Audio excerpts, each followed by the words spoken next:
Okay, so we are on air, we are starting. So welcome everybody to the second day of Global Summit on Local Humanitarian Leadership. It's going on since yesterday, and I hope some of the audience who are joining us today has been attending few of the sessions since yesterday. So you are right on the perspective. Today's session is a day 2 session and a very important session with a very, very interesting and fascinating panelist. And I, as a moderator, is privileged to moderate this discussion. So quickly about myself, I'm Ranjana. I was with Oxfam India till a month back, and I'm right now working with an organization called Ethical Tea Partnership. Today's session is about women's leadership in humanitarian action. And before I deal with the details of the session, introducing the esteemed panelists, I just request Janice to come in and explain some of the modalities of the session, and then I'll take it from there. So Janice, over to you. You're mute, Janice. Okay, thank you. Thank you so much, Ranjana. So welcome to the Global Summit on Local Humanitarian Leadership. I am Janice Ian Manlutak, the Leadership Advisor for Oxfam America. So just some preliminaries before we proceed. If you have just joined us, please put your name, organization, and name of the country you are calling from in the chat box, just so we know how diverse we are in this room. There will be moments to ask questions or share your insights and comments. So please wait for those moments. But in case you have something burning on your mind, you can always use the chat box, no? Because maybe not everyone will have a chance to speak. Rest assured that we will collect your insights and comments, and we will have a post-webinar pack, highlighting the session. Also, please note that this session is being recorded because we will use this material, the richness of this content, for future learnings. No, we will show this with other local actors, with other intermediaries as well. We have language channels ready for Arabic, French, and Spanish. So please just mute your microphone when not speaking. Raise your hand if you want to speak. As I said, the remote simultaneous interpretation is available. You will see a balloon notification at the bottom of your screen. No? There's like a globe icon, and you must select the channel to hear the interpretation. You can select among the 3 languages I just said, and you can mute the original audio if you want to listen to your interpreters only. No, so I don't know if that is already okay, or do we want? No, I think the interpreters are already in their channel. So again, just click on the globe on the right language that you want to interpret. If you're having issues, please put them in the chat and we will monitor it and we will assist you accordingly. So thank you. Enjoy the session. Over to you, Ranjana. Thank you. Thank you, Janice. And your instruction shows how diverse not only the panel members are, but how diverse even the audience who is joining us today are. So as you can see that there will be parallel interpretation going on. So kindly tune on to the channel to listen to the rich discussion. So before I begin, I just want to give a little example from my own experience of doing humanitarian in Indian context. A few years back, say almost 10 to 12 years back, I was working in one of the flood-prone districts where I figured out that the shelter that was built by the government didn't have any toilet for women, or it did have certain separate spaces, but it was not addressing the specific needs that women have. And not so much, and not to end there, the sleeping area which they had organized, there was no distinction between women and men. Now, I think we have come down years later that we probably don't find such kind of grave issues, or we may find also. But what's very important, as I had moved on in my career, to learn that it's so important to develop women's leadership in the humanitarian sector, simply to understand the strategic needs that when a disaster impacts a community, it impacts men and women differently. So moving forward, there might be examples globally right now of women's organizations coming up to play an active role in the humanitarian sector and not remaining as passive beneficiaries. But today's discussion will not only be focusing, and there is the enriching discussion. Arabic translation ke bhanera lekha cha? Can I ask? Yeah, thank you. So today's discussion will be even more enriching, as we will be not only delving deeper to understand the challenges to build on women's leadership in humanitarian sector, but also to develop a feminist leadership in humanitarian sector. Now, what does that mean? Now, at a theoretical level, that probably has various aspects. That how do we make humanitarian action more inclusive? How do we address the issues of men and women standing at the intersection of gender, or standing operating within the entire spectrum of gender, and there lies the value and importance of inclusiveness. And then how do we make humanitarian planning and execution more participatory and more inclusive? So these are at a very, very theoretical level, but fascinating to hear from the diverse panelists as we start our conversation with them. So with this, very briefly, the way we have designed today's session, it has two major parts. The first part, in the first half, we are going to deal with some of the challenges to understand the context, some of the really challenges which might emanate from the social norms, which might emanate from systemic challenges, which might emanate from one's identity in a emergency and disaster situation. So that's where I will be really pushing my panelists to reflect to. The second half of the session will be towards way forward, that how do our panelists, one, see a vision to create a more feminist humanitarian sector, and how do we build a feminist leadership over there, and what are some of the key points we need to cover if we have to really make some action over there.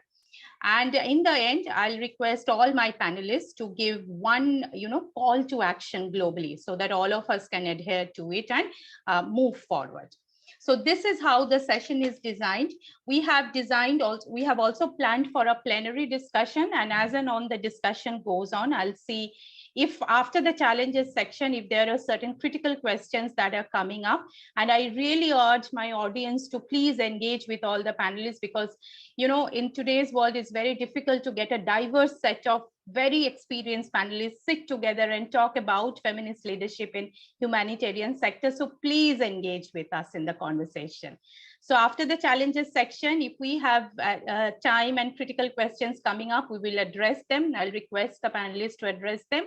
Or at the end of both the sessions, we will open it up for a plenary, say for 15 minutes, and then we will have an open conversation before we request my panelists to give the call for action, and then we wrap it up. So that's how we have designed. Without further ado, I'm most privileged to introduce today's sessions of women's leadership in humanitarian action, the diverse set of panel, the five, very rich panelists who will be having conversation with us today.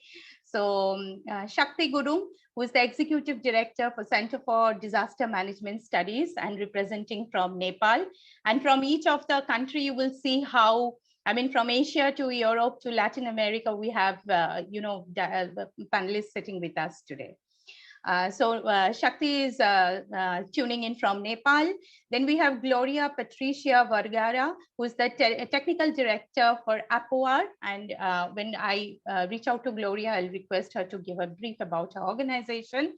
But she deals with psychosocial care, which is very important in a humanitarian context. So Gloria is joining us from Colombia. Then we have Winnie Tumwine, who is the founder and executive director for Hope for Single Mothers. And not only Winnie deals with issues of single mothers who are completely at times invisible in a humanitarian context, Winnie also deals with issues of persons with disability, another community whose issues often gets missed out or who are invisible within the community.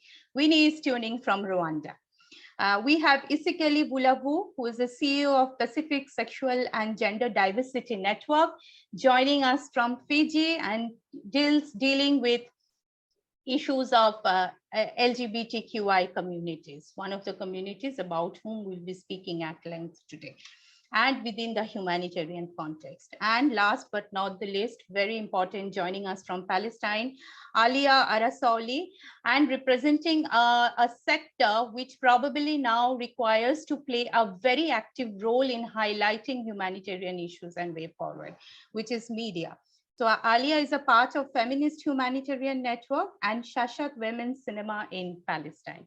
So you can see that how rich the panelists are and how diverse they are in terms of representing countries and regions. So without further ado, so I'll quickly come to Shakrti. So Shakrti, you represent an organization which is Center for Disaster Management Studies. And to you, my question would be, first of all, just briefly tell us about your organization, where it focuses on, and some of the still contemporary challenges to build up women and feminist leadership in the context of emergency and disaster.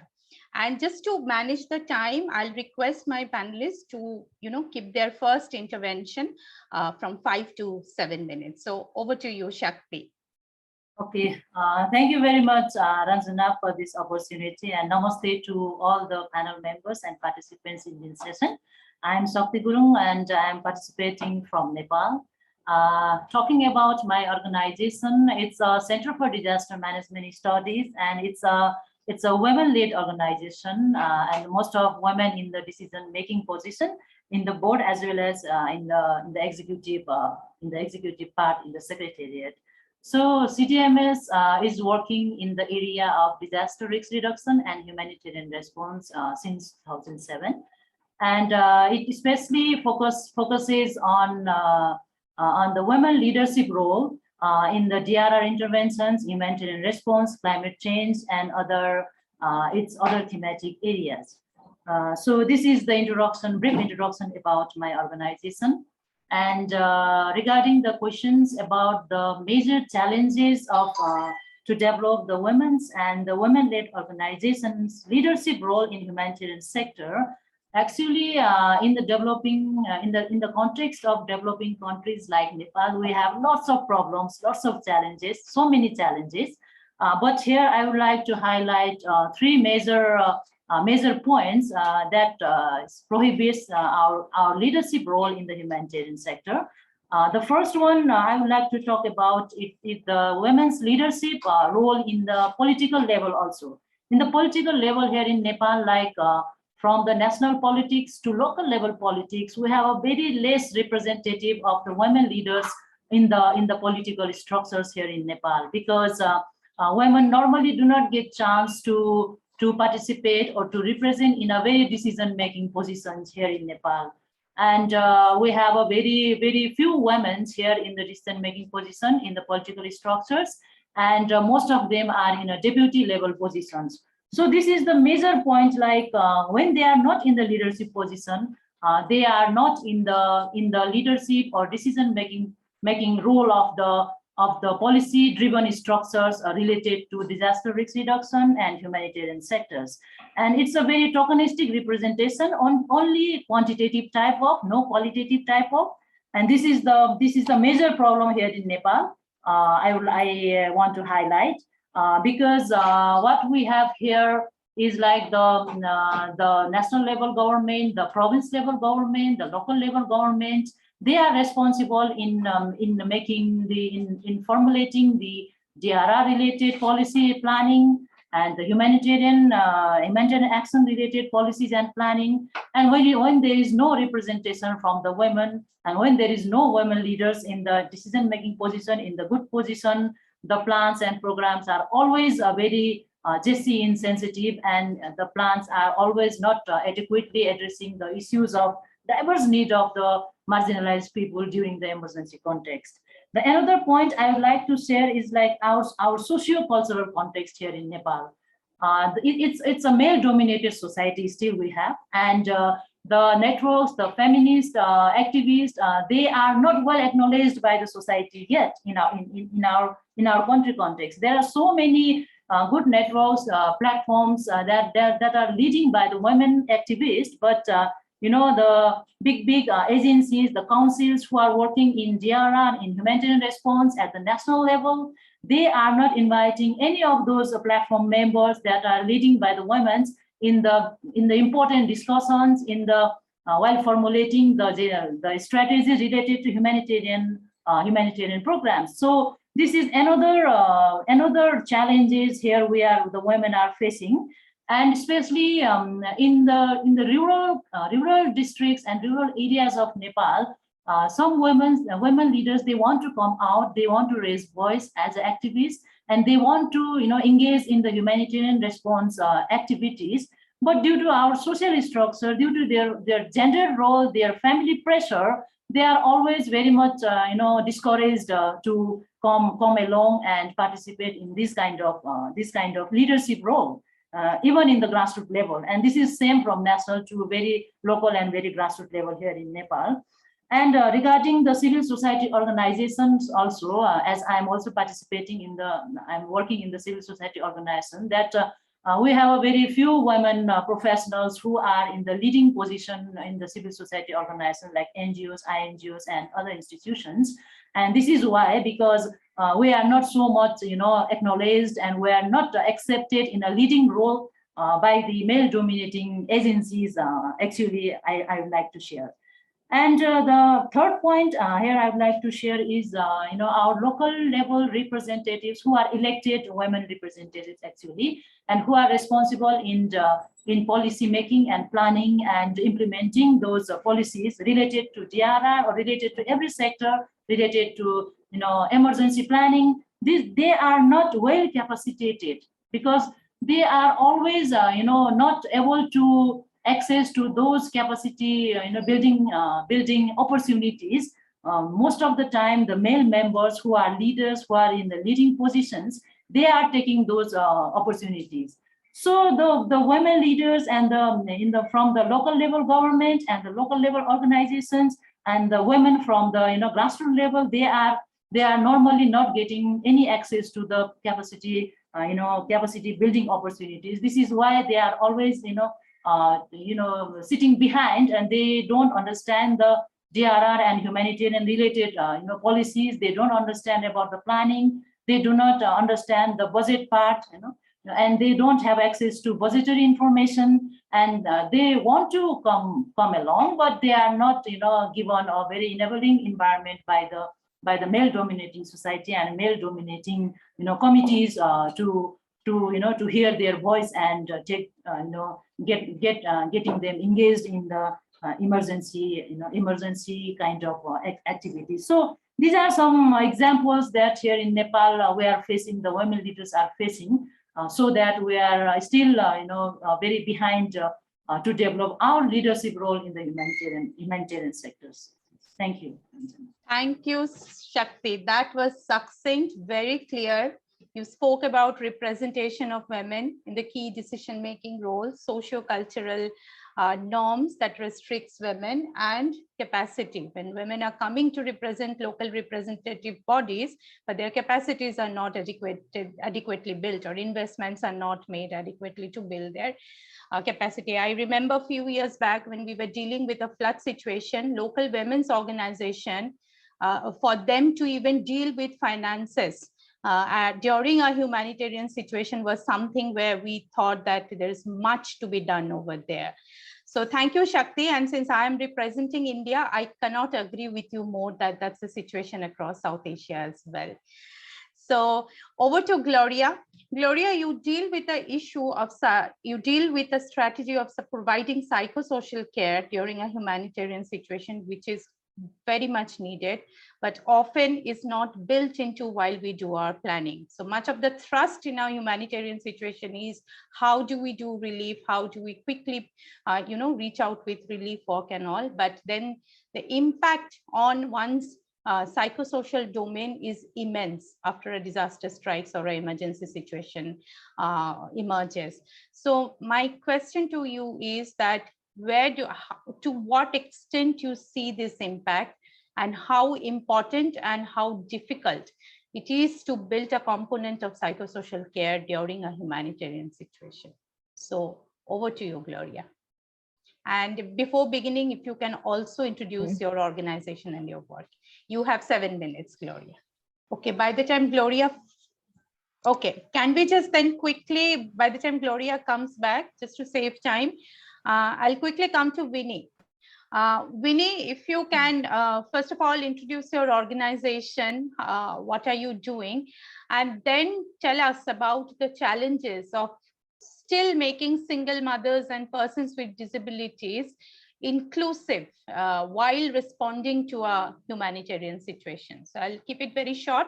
So Gloria, I'll come to you after Winnie's intervention.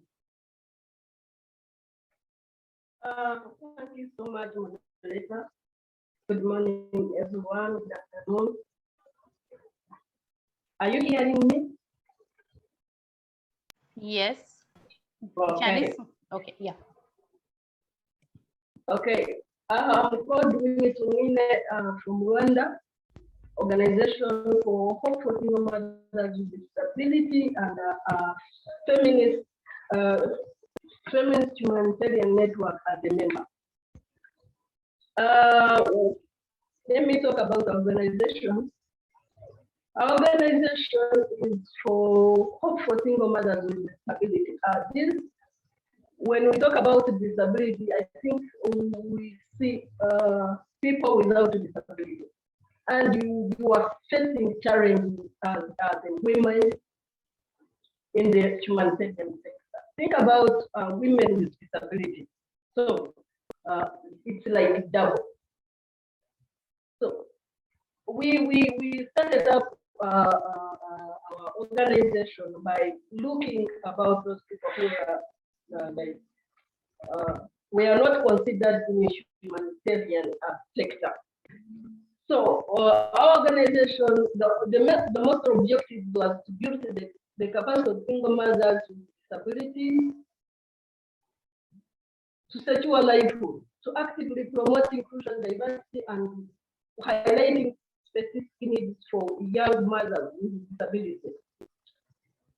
Setting up like centers where those women can reach so that they can come together, talk about their challenges, come out from their homes, because these are people who are always inside the homes. Despite all that, they are facing violences, they are facing discrimination from home, from the society, everywhere. So that's what our organization basically is like targeting or looking for solutions for those women. Let me come up with the question. That's all. Okay. Am I missing out? Coming back to the question. Based on our experience working with those critical single mothers and women with disabilities, women with disabilities have like big, let me say big barriers. Systematically, discrimination against women with disabilities clouds their lives, means that women with disabilities have low rates of participation in humanitarian sector. Limited consideration of women with disability by their families, society, community, leads to exclusion from socio-economic standard points and exclusion from political spaces. Challenges with women with disabilities experience self-stigma, not accepted by the society and decision makers. Lack of access to information, like women with, let me take an example, like women with deaf. It will be hard. Like we have organized a global summit, we have seen many, but I've never seen a sign language interpreter there. I've never seen like something which can help someone who's blind. So less communication targeted to them and less education. So there is a barrier in the society at large, including humanitarian sector and humanitarian actors, do not consider women who have no education for employment or to be included in decision-making process. So let alone supported to be led there. So there are people there to be led there. And when we talk about like this, yesterday's panelist said, nothing for us without us. So if you there is other spaces of women going around, but there is less participation of women with disabilities. So there is humanitarian peace planning and beyond. There is no reasonable accommodation by which they manage specifically to ensure that people with disability are able to participate in projects and in every sector. Forums and events, most of them, there are no facilities set up for people with disabilities. These are women. There is no focus on empowering them so that they can be the ones to participate and talk about the barriers for themselves. Women with disability face preventing discrimination practices, including stigma, stereotypes, among others, and the fact that there is no mechanism in place to detect and to report the disability-based discrimination, including in humanitarian action. Women with disability still face challenges in reaction from social, productive personal rights affecting their well-being. These women, when we start up single mothers, we found all, I think 95%. Sorry, Ranjana and Winnie. Yeah.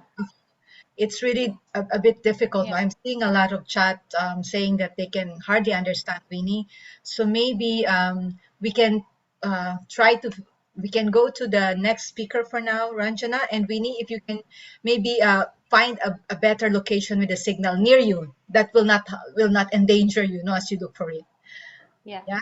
Yeah, Okay. thanks, Janice. And Winnie actually had made some very, very important points of how women, single women and women with disabilities do not find any space in the decision-making and leadership roles, and how access to education and, most importantly, information and communication is really a challenge to be received by them. So I think she made two very important interjections. So to the audience who couldn't hear her, please read the chat box where Janice has put some of the snapshots of her interjection. I'll come to Gloria. So Gloria, if you can hear me. So to you, as I asked, if you can introduce quickly about your organization and tell us the impact of emergency and disaster that has on psychosocial health and your work around it.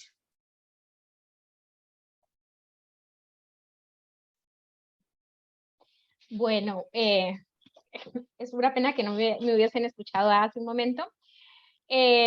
APOYAR, les contaba, es una organización local. Tenemos 21 años de hacer trabajo atendiendo varias crisis en Colombia, en la frontera con Venezuela, en una región que está afectada por conflicto armado, desastres naturales, desde hace 5 años un flujo migratorio que no... proveniente de Venezuela, y en los últimos 2 años la crisis sanitaria. Durante todo este tiempo hemos tenido un proceso de aprendizaje de cómo hacer el trabajo humanitario. Hemos aprendido sobre los enfoques, cómo entender las problemáticas que se presentan y cómo escuchar las voces de los diferentes sectores de la población, especialmente el de las mujeres y las niñas, que son quienes sufren, hemos identificado que son las que sufren unos impactos mayores en el marco de las emergencias, de todas las emergencias de cualquier tipo, pero que en el marco de las emergencias de origen antrópico, esos riesgos se exacerban, se incrementan. Entre los principales, he identificado 4 impactos que son diferenciales para las mujeres y las niñas. Uno tiene que ver con la mayor exposición a situaciones de violencia sexual y basada en género, que se incrementan en esas emergencias, sobre todo cuando son en el marco del conflicto armado, porque la violencia basada en género es parte de la agresión hacia la población civil. ¿Sí? Es una de las formas de control de la población civil y específicamente de las mujeres y las niñas. Entonces, en la emergencia las mujeres y las niñas están en función de protegerse y de defenderse ante esas agresiones, y este estar en alerta permanente les implica una situación de estrés permanente y un mayor desgaste emocional. Sus vidas su salud mental se ve mucho más afectada, no solo en el momento de la emergencia, sino también después de la emergencia. El segundo impacto es la invisibilidad de las necesidades diferenciales. Y aquí las organizaciones tenemos mucho que ver, no solamente en la visibilización, sino que a veces con nuestra actuación contribuimos a invisibilizar esas necesidades diferenciales. Por ejemplo, en la mayoría de las respuestas humanitarias no siempre contemplan la gestión menstrual en condiciones de dignidad y de acuerdo a la cultura. Entonces, y el abordaje que se hace, por ejemplo, de la gestión menstrual es desde la higiene menstrual, como si fuese al tratar la menstruación con un enfoque higienista, lo que hace es contribuir a perpetuar ese sistema simbólico de discriminación que hay alrededor de la menstruación, ¿sí? Entonces, eso, por ejemplo, es un abordaje completamente erróneo. Las organizaciones respondientes de las emergencias no siempre hablan con las mujeres, porque asumen que son los hombres quienes ejercen el liderazgo y pocas veces se enteran de esas necesidades de las mujeres. Por ejemplo, llegan a una población que está afectada por una emergencia y hablan con el primero que responde y como hay una necesidad de responder de manera rápida y de comunicarse, pues aquellas voces o aquellos que necesitan mayor tiempo para hablar, que entre ellas es el grupo de mujeres y niños, pues no son escuchadas. Entonces, hay la importancia de que las organizaciones en lo local y las humanitarias en general desarrollemos esa sensibilidad para escuchar esas otras voces. Aunque a diferencia pues, de lo que nos contaba Shakrti, aquí en Colombia hemos avanzado mucho más en los espacios de incidencia de las mujeres, pues nos falta bastante terreno para alcanzar una visibilidad total de esas necesidades. El tercer impacto que identifico es que se incrementan las cargas de trabajo de cuidado de las mujeres y las niñas. Entonces, en las emergencias, ya las mujeres y los niños son sobre quienes recaen esos trabajos de cuidado, pero además de su propia afectación, están cuidando a enfermos, a niños, a niñas, a ancianos y a otras personas que requieren cuidado. Entonces, esa sobrecarga pues se suma al estrés de la emergencia y tiene unos efectos muy grandes, muy fuertes sobre la salud física, por el desgaste físico de las mujeres y de las niñas, pero también y sobre todo sobre su salud mental. Y ese es precisamente el cuarto impacto que identifico, que hay una afectación psicosocial mayor porque sobre ellas recae no solamente el cuidado físico, sino además el soporte emocional de los miembros de sus familias y de sus comunidades. Son quienes escuchan lo que es el sufrimiento de los otros, no solamente lidian con su propio sufrimiento, sino que además están lidiando con esas cargas de otras personas. No solo están en función de atender sus propias necesidades, sino que también atienden y resuelven las necesidades de los otros. Entonces, esos impactos son muy grandes, muy fuertes, diferenciales, y lo que hemos identificado es que son comunes en todas las emergencias de diferentes causas. Por supuesto, esto impacta el liderazgo de las mujeres en el sector humanitario, sobre todo de las mujeres afectadas por las situaciones humanitarias, que es los liderazgos que a nosotros más nos interesa ver. Las mujeres, que somos el 50% de la población, que no solamente que están afectadas por las crisis, sino que de la población en general, pues nuestras voces por esta desigualdad en los espacios institucionales, comunitarios, que se desprenden de dedicar el tiempo a otras, sobre todo al trabajo de cuidado, pues se reduce la posibilidad real de participar en los espacios políticos. Y en lo que tiene que ver con las mujeres afectadas por crisis, pues esos espacios a veces los tienen que compartir con los perpetradores, que no son lugares seguros para hablar y no van a hablar, a menos que nosotros, las organizaciones creemos esos espacios seguros para que las mujeres puedan hablar, puedan expresar su voz. Y esos espacios seguros implican, pues, también tener en cuenta el tiempo de las mujeres, porque si las mujeres están dedicadas a hacer trabajos de cuidado, no podemos hacerlos en el mismo momento, en el tiempo o en el día en que están haciendo los trabajos de cuidado, que es prioridad para las familias. Hasta ahí tengo el tiempo, entonces paro ahí.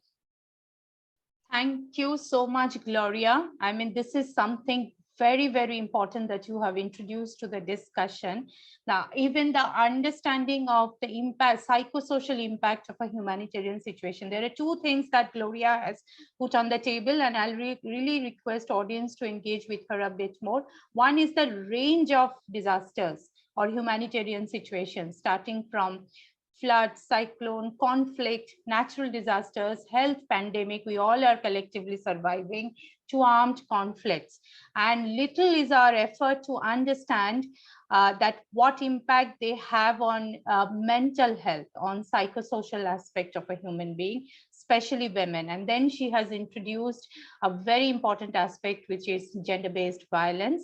I mean, years I have done assessments after an emergency. We have done from the perspective of water, sanitation, hygiene, or food security, because those are apparently some of the most important issues that crop up.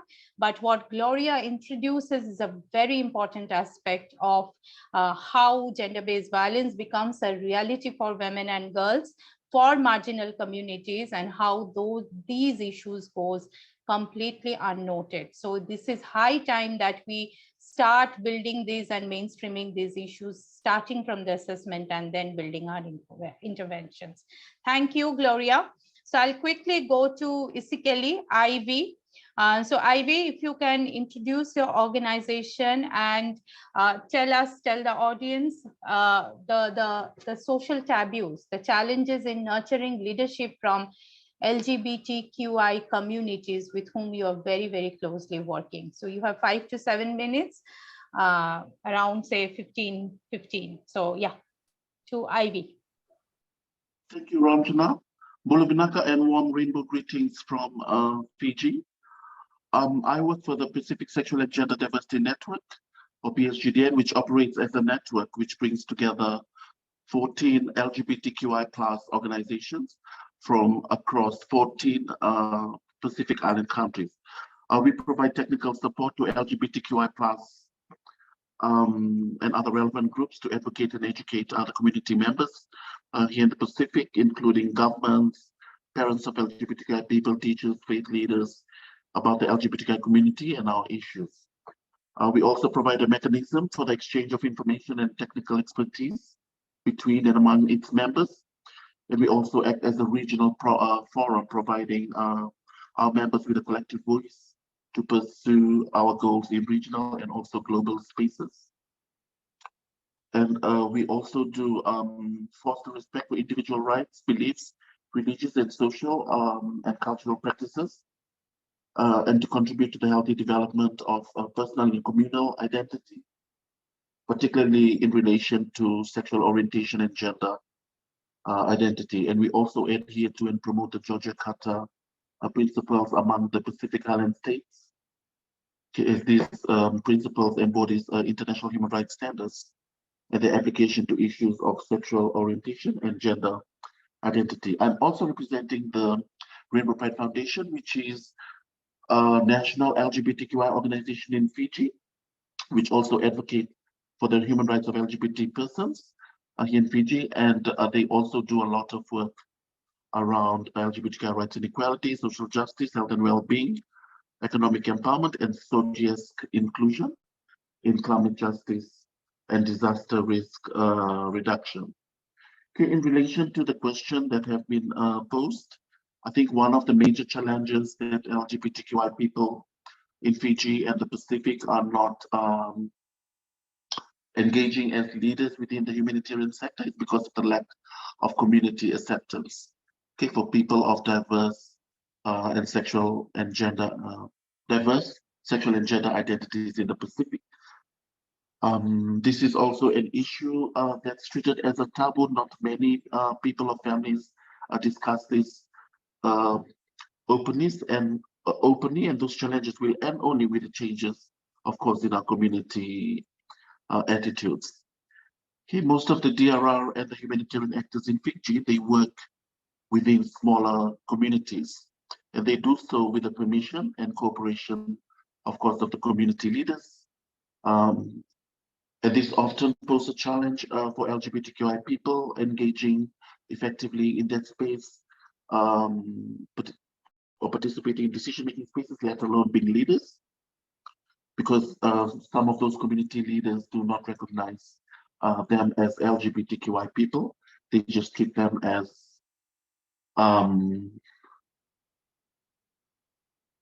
men or women based on society's perception of them.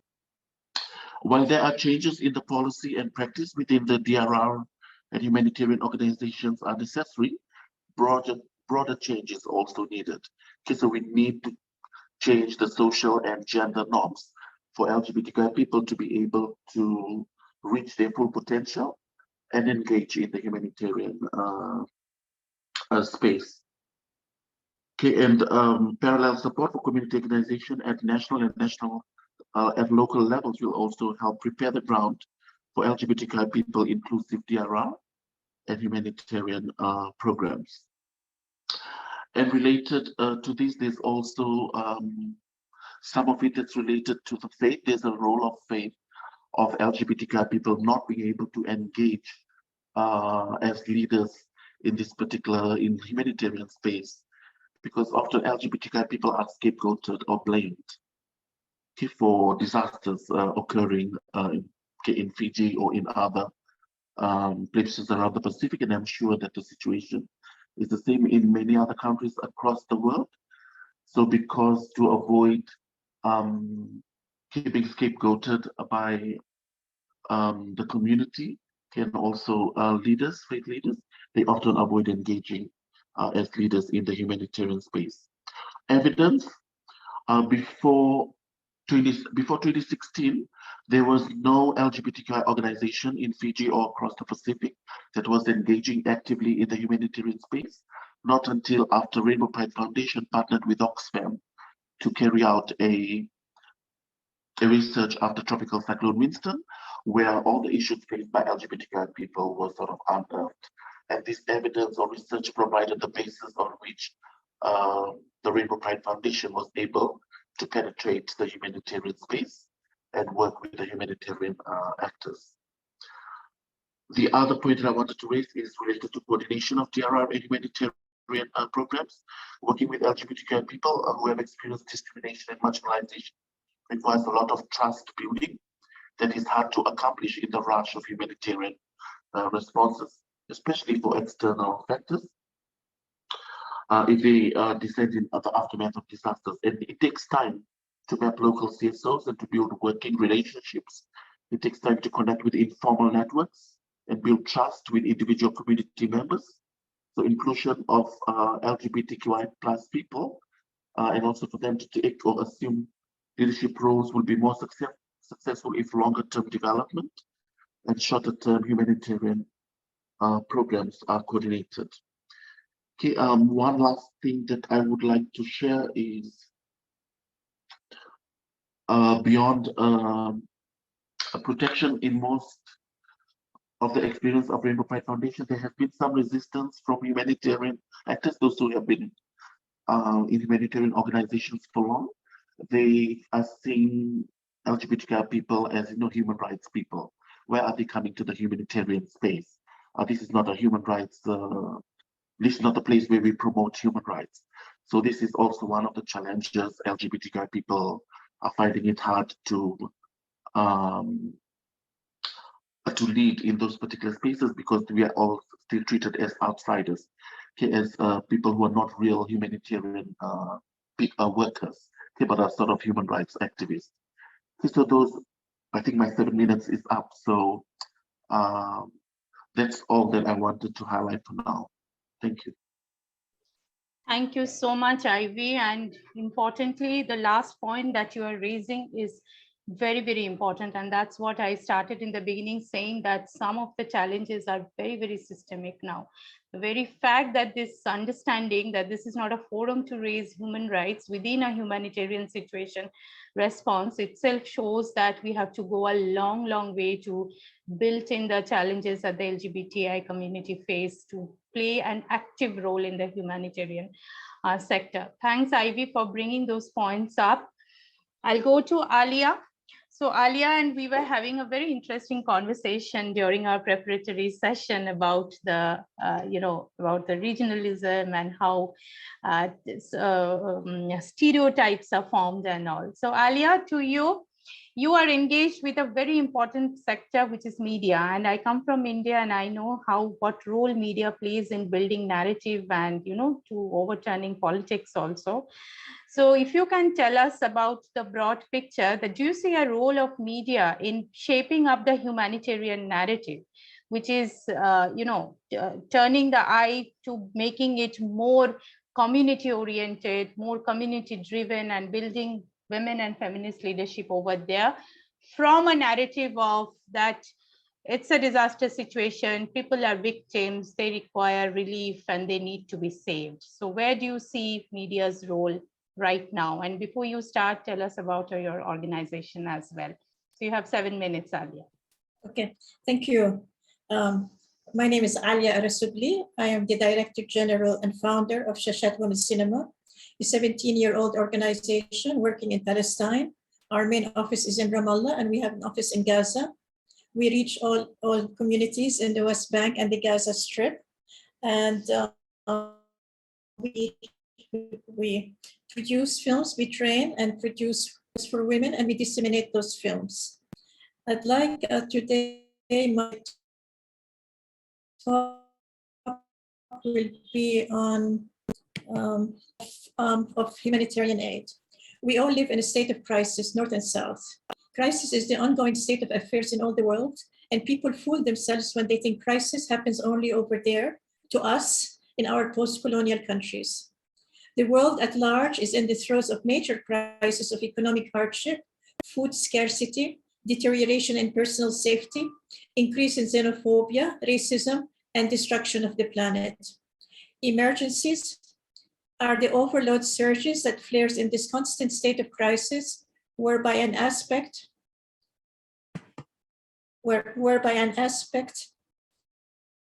of the crisis mushrooms to such a size that it bursts with visible and immediate calamities for a set period of time in a specific locality in a ground already germinated with crisis.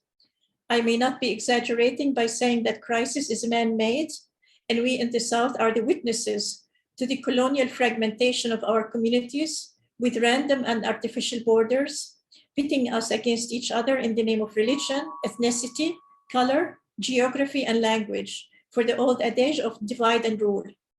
The outcomes of which are the constant state of crisis of a North accustomed to a lifestyle made possible by colonialism and its resultant pains and traumas that we in the South suffer today. Our worlds of plenty of resources, wealth, skills, and riches, both human and material, were disseminated by colonialism, so that we have been situated now as the recipients of aid, while we are the sources of the wealth that generated and made this aid possible. INGOs from the North need to acknowledge the overwhelming debt owed to our communities and atone for their human and material dispossession. A feminist alliance can be forged between us to begin to face a shared history of injustice, abuse, and death, not of our own making, both of us. But more important, we need ourselves, women's rights organizations from the South, to pay homage to who we are, to confront and own up the trajectory of our histories, and be true to the unbelievable price paid by our mothers, sisters, daughters, fathers, brothers, and sons to safeguard us, their children, so that we can inherit our matrimony and patrimony.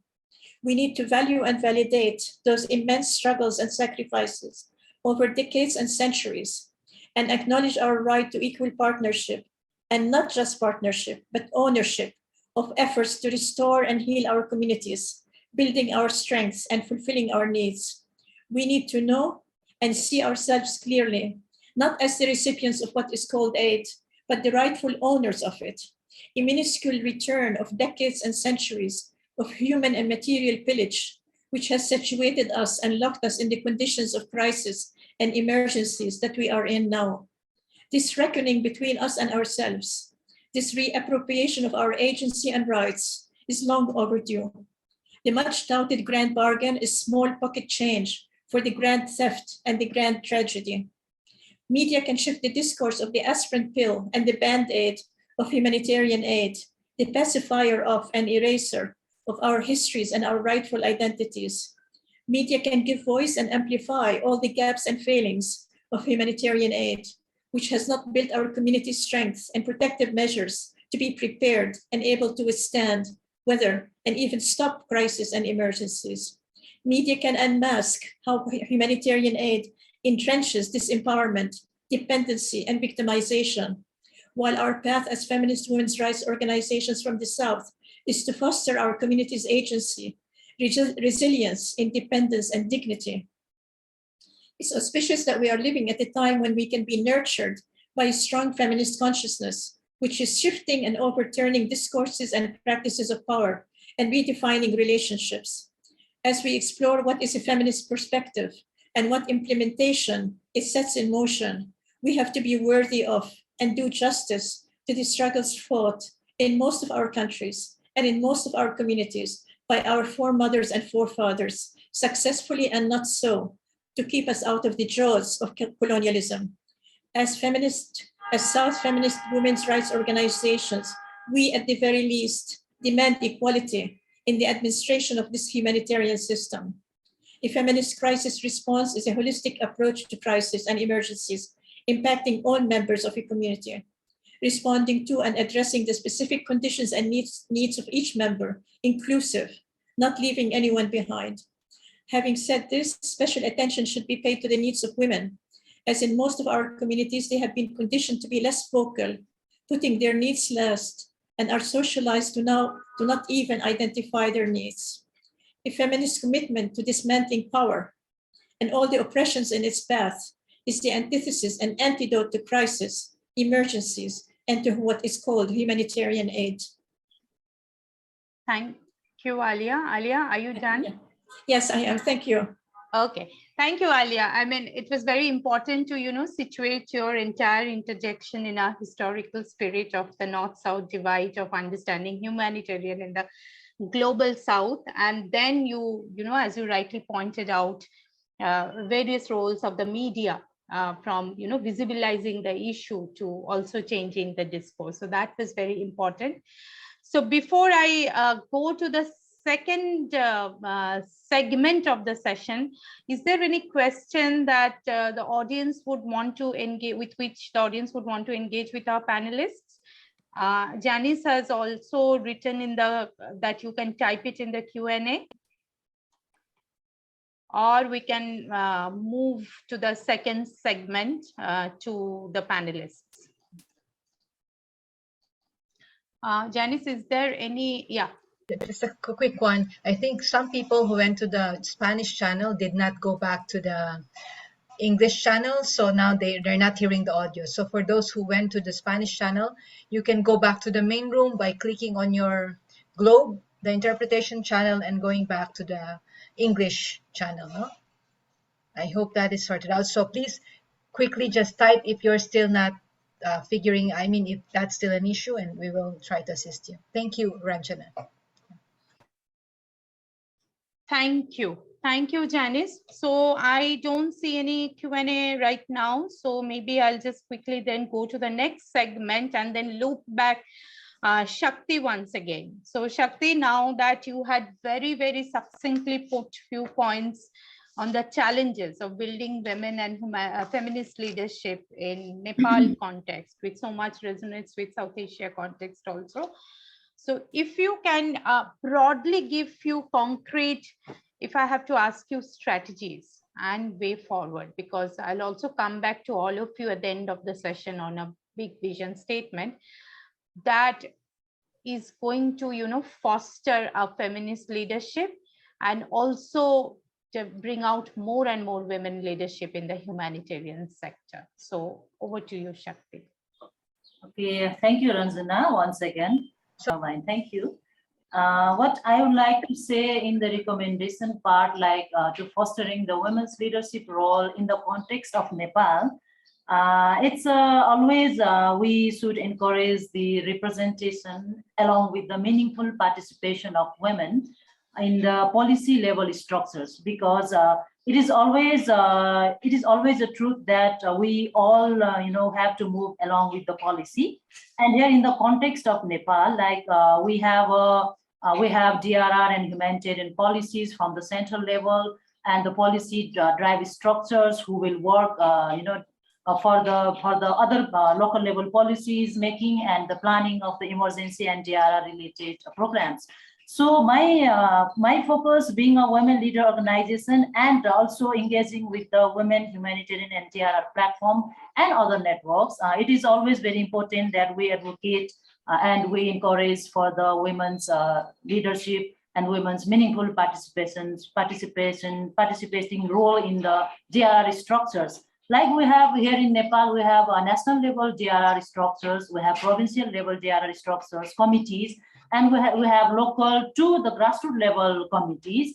And here, if we see, like, there is a very, very less representation of women, and other marginalized groups are always excluded in those committees. So it is very important to have a representation in those kind of committees, because when disaster strikes, like some emergency strikes, the committees, they prepare the standards, the relief standards and the guidelines.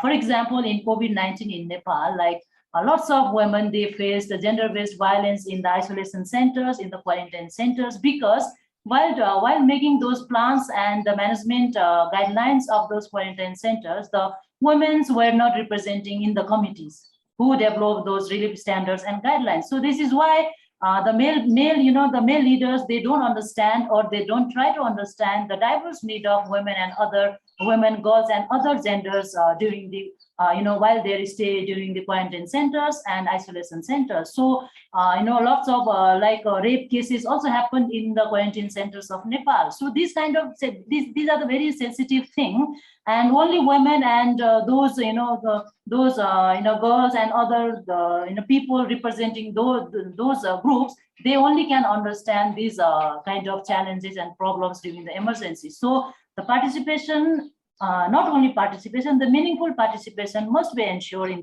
those kind of structures. And we are advocating for those kind of things here in Nepal. And the second thing is, in our DRR related and the disaster management related policies, women and girls are always considered as the victim or affected group. They are not considered as an active agent of social change. Their engagement are in the disaster risk reduction and humanitarian response works are not ensured in the policies as well, because we are always considered as they are the victims, they cannot do anything, this kind of thing. So this kind of mindset must be changed from our policy to the implementation level.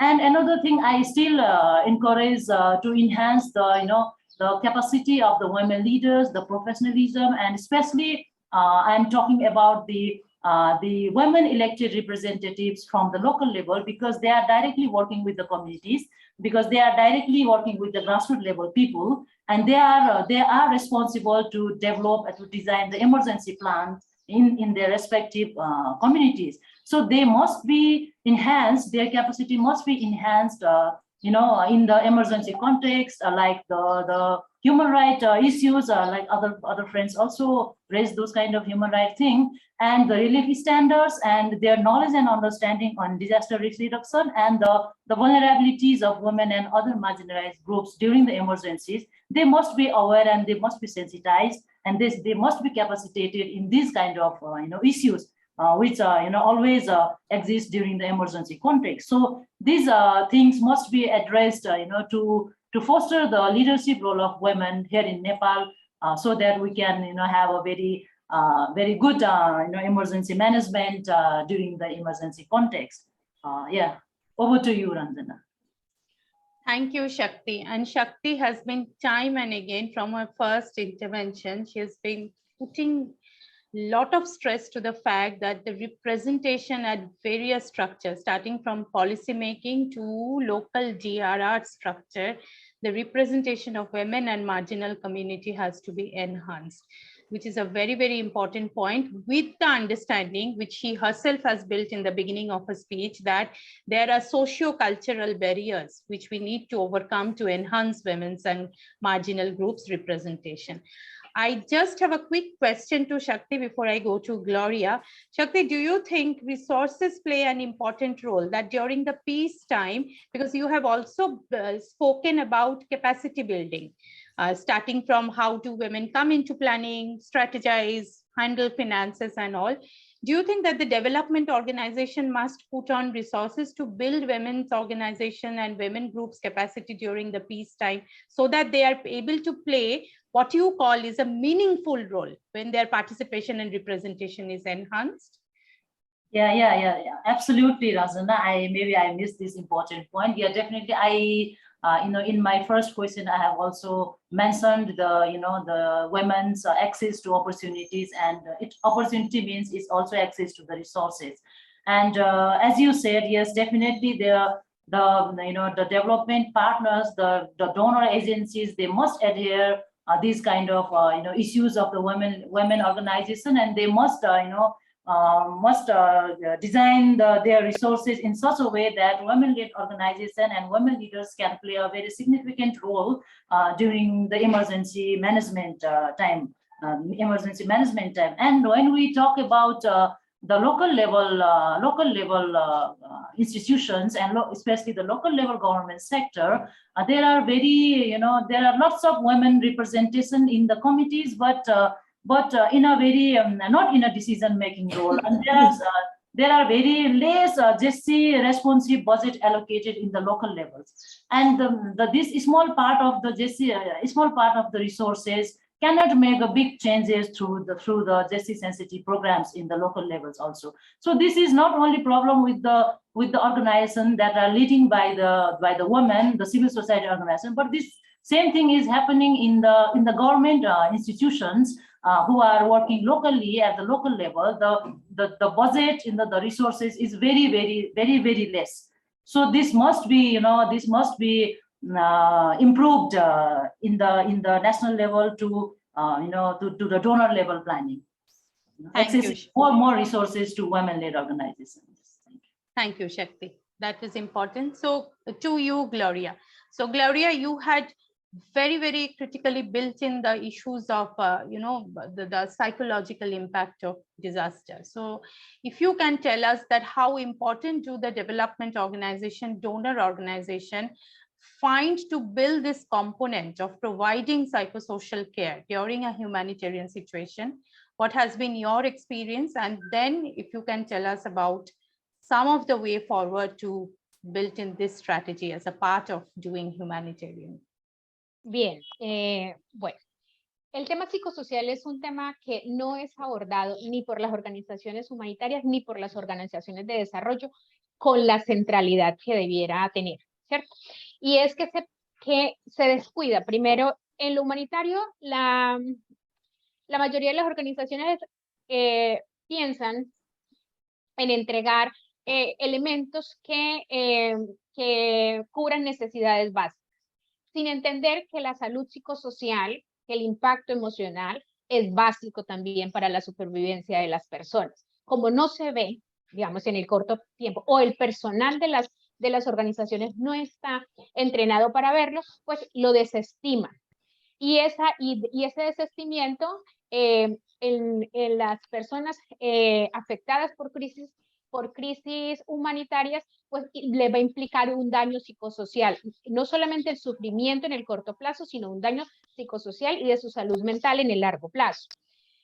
Entonces es central y es prioritario que las organizaciones pongan en el centro el enfoque psicosocial de atención. Y esto implica que el personal de las organizaciones esté entrenado en el enfoque psicosocial para entenderlo. No significa que todas vayan a hacer atención psicosocial, sino que entender cuáles son las afectaciones psicosociales de las personas y de las comunidades que sufren emergencias. Por otra parte, cuando ya se pasa a los proyectos de desarrollo, las intervenciones parten del supuesto de que hay un tejido social donde hay relaciones de confianza, donde, digamos, donde no hay tensiones, y eso pues es un gran error. Después de una emergencia, y más si es de origen antrópico, hay relaciones fracturadas. Relaciones sociales fracturadas, y esas relaciones hay que reconstruirlas y hay que tejer nuevas relaciones. Por ejemplo, quienes migran de un sitio a otro sitio, pues llegan a un entramado de relaciones sociales que les es desconocido, y esa integración no siempre se acompaña, ¿cierto? Se deja como que si la población y las personas pudieran hacerlo solos. Entonces, es central que el personal estemos entrenados en el enfoque psicosocial, y entender que psicosocial no es cualquier cosa. Aquí en mi país, de acuerdo a mi experiencia, lo que he identificado es que muchas personas creen que cualquier cosa aplica el calificativo de acción psicosocial, y no es así. El enfoque psicosocial es muy preciso y está orientado a prevenir esos efectos sobre la salud mental. Entonces, ese es importante. ¿Cómo pienso yo que también podemos con las mujeres y las niñas trabajar lo psicosocial para fomentar ese liderazgo? Esto parece casi obvio, pero es abrir espacios de diálogo con mujeres y niñas. Y eso implica que las organizaciones humanitarias y de desarrollo tengamos no solamente la disposición de hacerlo, sino de saber cómo hacer. Y ahí voy a decir unas claves así muy pequeñas sobre cómo hemos nosotros aprendido desde APOYAR y personalmente desde las diferentes instituciones en que he estado, a abrir esos espacios. Los espacios de diálogo es que para saber qué le pasa a las mujeres y las niñas, pues hay que escucharlas, ¿cierto? Entonces, hay que abrir unos espacios seguros. ¿Eso qué implica? En una emergencia todos están juntos, están todos los actores, inclusive los perpetradores ahí. Entonces hay que abrir esos espacios para que las mujeres y las niñas puedan hablar en condiciones de seguridad. Es decir, si hay perpetradores, crear estrategias para que esos perpetradores salgan del espacio, no estén y no escuchen, y las mujeres se sientan en confianza para hablar de lo que les está pasando. Esos espacios deben contemplar el respeto por el tiempo de las mujeres. ¿Qué implica esto? Que, como les comentaba en la intervención anterior, implica que las mujeres y las niñas dedican tiempo al cuidado de los otros. Entonces, ver en qué momento del día o de la noche, para algunos casos, es posible hablar con ellas, sin interferir con sus otras actividades. Pero además, el tiempo de las mujeres también implica que las mujeres no van a hablar inmediatamente de sus problemáticas, que van a necesitar ganar la confianza con ese interlocutor para poder hablar claramente de lo que les está sucediendo. Porque a veces la pretensión, nosotros fuimos y preguntamos y ellas no dijeron nada. Y no es así. Si no hay confianza, pues no vamos a hablar. Y esto aplica para las mujeres que están en emergencia y para todos los seres humanos. No vamos a hablar con alguien que no nos genere confianza. El hecho de que seamos organizaciones humanitarias no implica que la confianza esté sentada, esté dada, y que las personas afectadas confíen plenamente en nosotros. Y en ese respeto por los tiempos tenemos que hacer actividades también simultáneas con las personas que las mujeres y las niñas cuidan, para que ellas no estén presentes en el espacio de diálogo, pero con su preocupación, con su mente en las personas con que están cuidando. Si no bajamos esa presión, no vamos a tener realmente una participación efectiva. Escuchar todas las voces. Dentro de los grupos, incluidas las mujeres, con todas las restricciones de participación que ya nos contaba Shakrti hace un momento, que son comunes en casi todos los puntos de este planeta, pues hay liderazgos mucho más fuertes, hay voces que se imponen sobre las otras.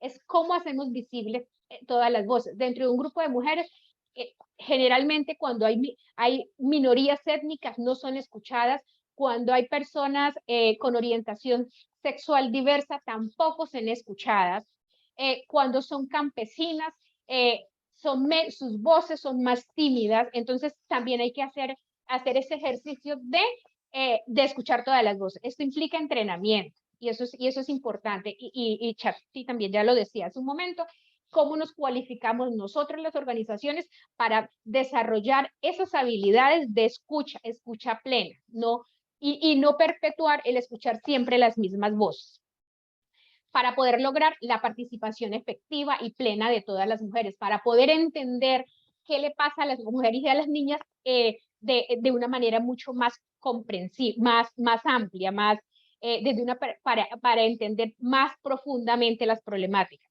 Entonces, pero también tenemos que identificar liderazgos, porque a veces pensamos que la población afectada ya nos lo decía Alia hace un momento, no tiene capacidades, y la población siempre tiene capacidades.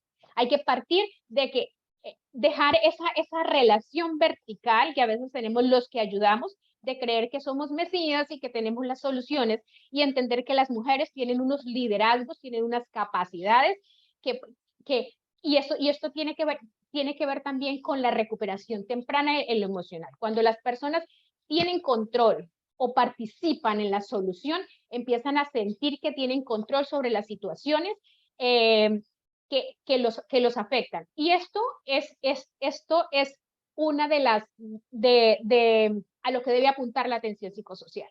No son personas desvalidas, son personas con capacidades. Ese enfoque, y ahí la importancia de lo psicosocial y de entenderlo, de entender el enfoque. Y llegar a entender que las mujeres y las niñas pues tienen capacidades, implica fortalecer esas capacidades, visibilizar esas capacidades, acompañarlas en ese proceso, respaldar y garantizar los procesos de toma de decisiones, pero sobre todo las acciones, acompañarlas en las acciones que ellas proponen. Vuelvo a repetir sobre que muchas de las intervenciones fracasan, y sobre todo las de desarrollo, porque parten de que lo psicosocial está dado. Muchas de las respuestas humanitarias no son sostenibles porque no ponen el foco en la atención psicosocial de las poblaciones afectadas. Y bueno, nosotros aquí en lo local tenemos muchas experiencias de cómo las mujeres se organizan para responder a la emergencia, pero sobre todo, cuando más mujeres participamos en las organizaciones que respondientes a las crisis, más visibilizamos más fácilmente las afectaciones de las mujeres. Entonces, por ejemplo, nuestra organización en lo local está compuesta en el 95% por mujeres, y eso hace que, por ejemplo, dentro de una emergencia, nosotras que vivimos nuestro proceso menstrual, digamos, venga, las mujeres que están en emergencias necesitan cómo gestionar su menstruación. Hablemos de esto y cómo, y a veces nos dicen con timidez de nuestros colegas, pero es que es muy difícil hablar de la menstruación con las mujeres, es muy difícil. No, los temas de las mujeres y las niñas no es difícil si uno tiene la intención de hablar. Váyase a un espacio de mujeres y póngales un tema, hablar de violencia sexual y de prevención. Cuando empezamos a hablarlos con las mujeres, empezamos a ganar confianza, los casos y las afectaciones empiezan a salir. Entonces, los espacios de diálogo son importantes, el enfoque psicosocial debe ser central. Creo que se me ha acabado el tiempo, entonces corto por ahí. Yeah. Thanks, Gloria. I think what I will not even dare to sum up what you said, but there are three things for me to take away and to keep them at the center are, dialogue, listening, and building the trust. I think those are the entry points to, then design a very detailed psychosocial care, which will be very important going forward. So I'll quickly come to Winnie. So Winnie, a lot has been discussed. I mean, Shakrti has been constantly saying this, that we have to increase representation and participation. So in your opinion, as a way forward, do you think only enhancing the participation and representation from single mothers or persons with disability is going to make humanitarian a truly feminist one? or you think that there are strategies going beyond the participation and representation, especially for these two excluded sectors? Thank you so much. That I know the internet interrupted everything. I don't know if I can go back. I didn't finish up, and well, I had critical barriers to bring forward, but I don't know, the time is not allowed. So should I continue with the second question, or I can give those? Yeah, sure. I mean, you just have another 5 minutes, Winnie, if you can just sum up your contribution here, combining both the challenges and way forward. Yeah, let me talk about a little bit some challenges, and then I can summarize the way forward.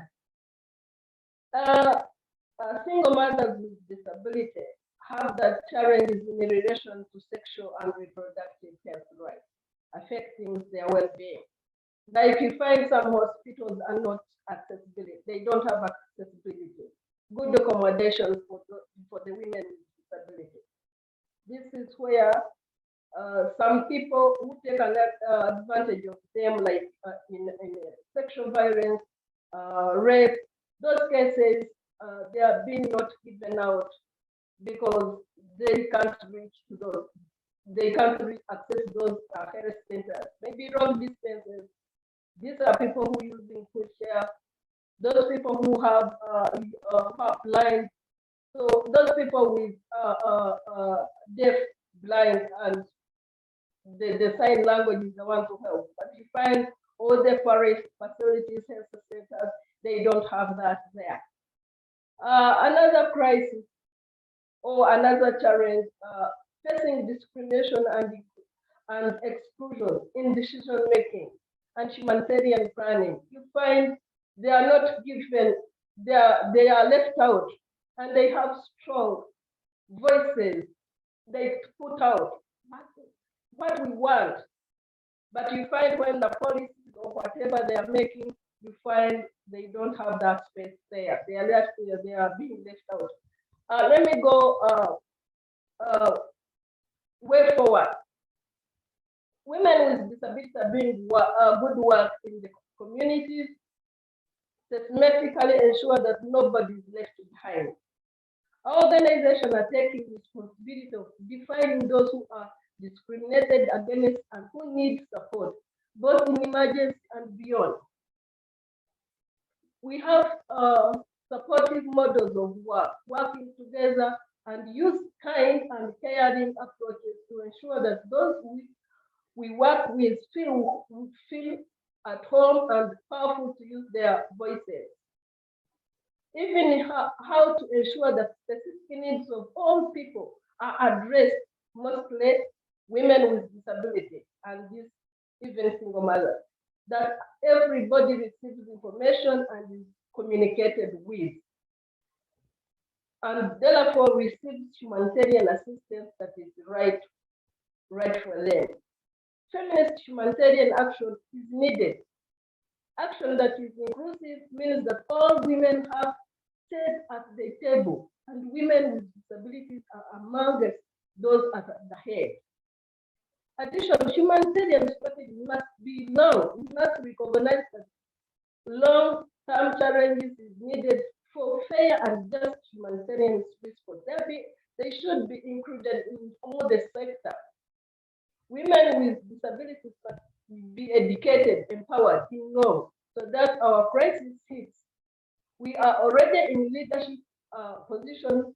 Our work is funded and expertise is recognized. So, like if we are recognized, we are funded, even policies should put up women with disabilities. Like in Rwanda, we have 30% for women in leadership, but we find there is zero women in different actors, in different organizations. In NGOs, in what you find it is something, it has a little percent for women who are leading. like we had a COVID crisis. Women with disabilities, they face a lot of challenges, violence. They were left out by given an opportunity or maybe something which can sustain them. But because of lack of information, lack of adequate adequate sources and what they were left out. The COVID affected them, so they were left out. If the women with disability were given this opportunity, I think they will provide critical leadership in humanitarian system. Thank you so much. I made it quickly so that. Yeah, no, but thank you, Winnie. Those were important points. I just have a quick request to Gloria. Gloria, if you can just pick a few of the questions and reflections that are coming in the chat box to the Q&A section so that I can just quickly pick it for the panelists later. So coming to coming to Ivy now. So Ivy, I repeat the same question to you as I had asked Winnie, that do you think enhancing only representation will solve the issue of making humanitarian more feminist in its humanitarian response more feminist in its nature? Or do you think the kind of social taboos and challenges that you were talking about to bring on the LGBTQI communities in the sector, it requires much deeper engagement? Hello. Yes, thank you, Ranjana. Yes, so I'll probably reflect on the evolving leadership and also the journey of the Rainbow Pride Foundation to showcase how we have evolved LGBTQI leadership ever since our involvement in the humanitarian sector. So when we did the research in 2017, we produced the Down by the River research. It was actually produced by EduFact. We had provided local assistance to them for the production of that particular report, and the findings from this report and the recommendations sort of paved the way forward for the Rainbow Pride Foundation to be included in the humanitarian space. Specifically, the Australian Humanitarian Partnership Program in Fiji. And before that, we were specifically a human rights organization, also working in the area of health, particularly on HIV.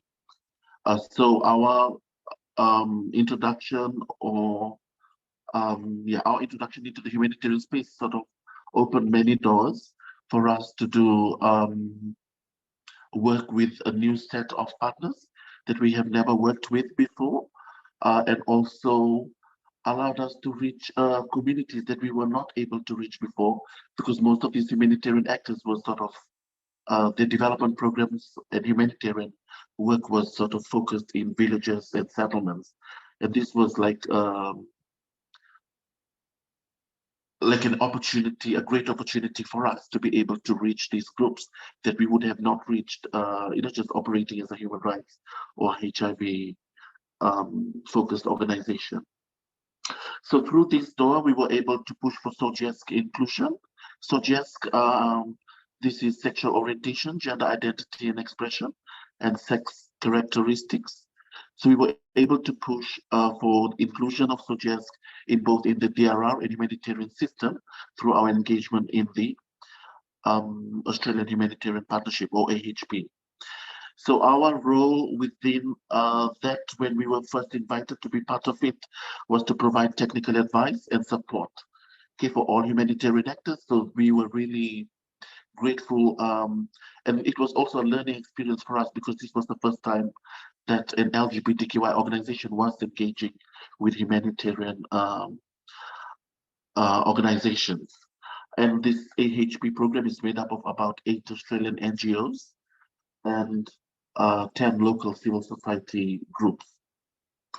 And our first step was trying to sensitize them to our issues, getting them to understand LGBTQI people, our needs, our issues, our rights, our challenges, and of course, the many terminologies that are associated with this particular community.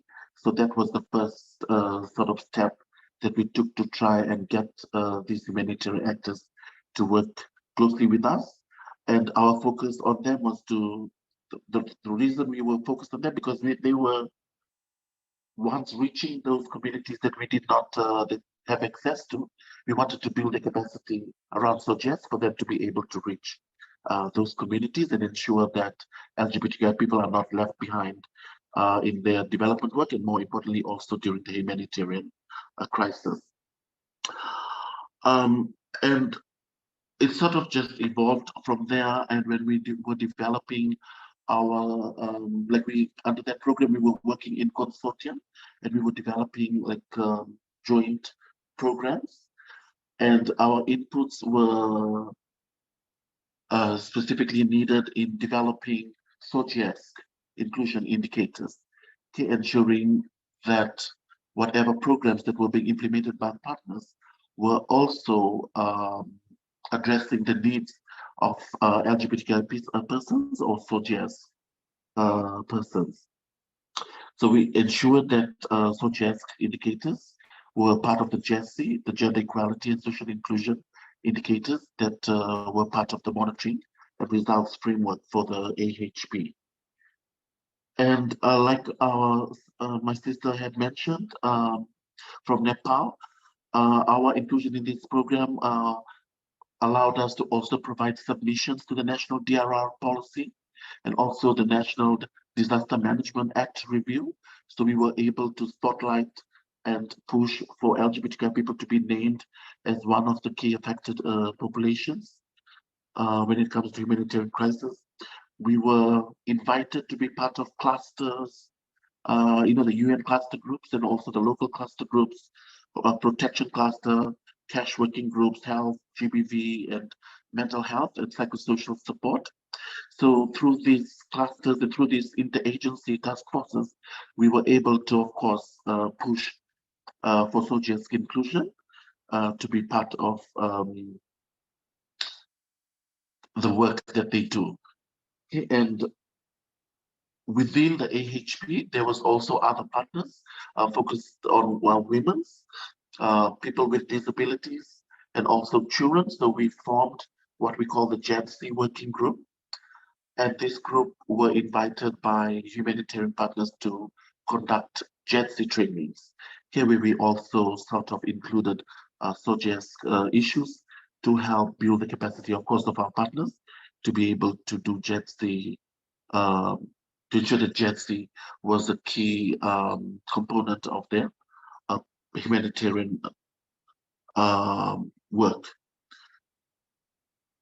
And part of the work that we are now also progressing is conducting SOGES audits. We understand that, for us to really transform, we want to do much more transformative work, SOGES transformative work. We don't want this to be just a tokenistic kind of approach where they just invite us to be part of this program when it finishes and everything just ends there. So what we're doing is we're also conducting SOGES audits or assessments of these humanitarian organizations, asking about key questions around inclusion, participation and leadership, program background, whether they have included SOGES persons in programming, the development of the program, its design, and also taking into account the pre-emergency marginalization and gender analysis, protection and safety issues, and of course other key specific issues on shelter, livelihoods. This is an exercise that we're currently doing with the humanitarian partners to assess where they are on the SOGES spectrum, from SOGES blind, being SOGES blind, to right to being SOGES transformative. And this is sort of the path that we would like to take them on and build the capacities for them to reach a level where they can do much more SOGES transformative work. And also part of the work that we're doing with them is they've asked us to develop a SOGES handbook for humanitarian actors to help them when they go out to the communities to be able to confidently talk about SOGES issues or LGBTQI issues. So this is some of the work that we're also currently taking the lead on to assist them in that endeavor. And for us as a community, we've also created pride hubs, satellite hubs. As you may know, like LGBTQI people, we don't live in like there's not only LGBTQI specific villages, although some of us, after being pushed from their families, they have to find chosen families for them to go and live there.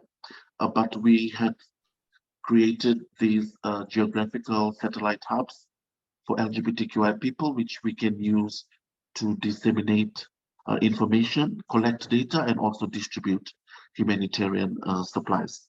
So this, in a nutshell, are some of the things that have evolved and where we have taken leadership to try and influence the humanitarian space.